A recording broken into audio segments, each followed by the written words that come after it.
First Day Jitters by Julie Dannenberg, illustrated by Judy Love. Read to you by your teacher, Mrs. Yost.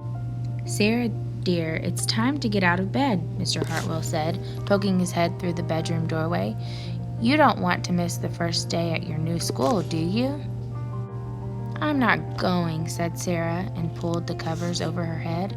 "Of course you're going, honey," said Mr. Hartwell, as he walked over to the window and snapped up the shade. "No, I'm not. I don't want to start over again. I hate my new school," Sarah said. She tunneled down to the end of her bed. "How can you hate your new school, sweetheart?" Mr. Hartwell chuckled. "You've never been there before. Don't worry, you liked your other school, you'll like this one. Besides, just think of all the new friends you'll meet."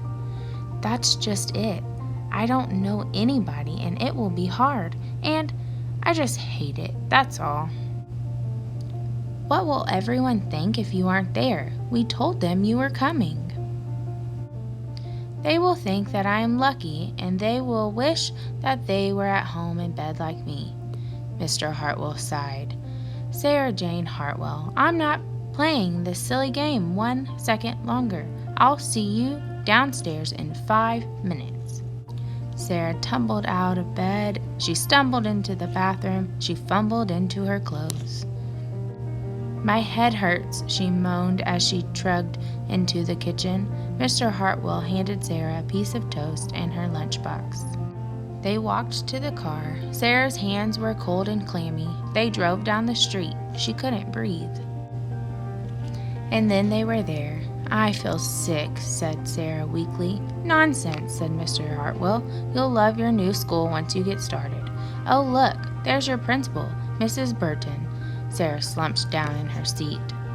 "Oh, Sarah," Mrs. Burton gushed, peeking into the car. "There you are. Come on, I'll show you where to go."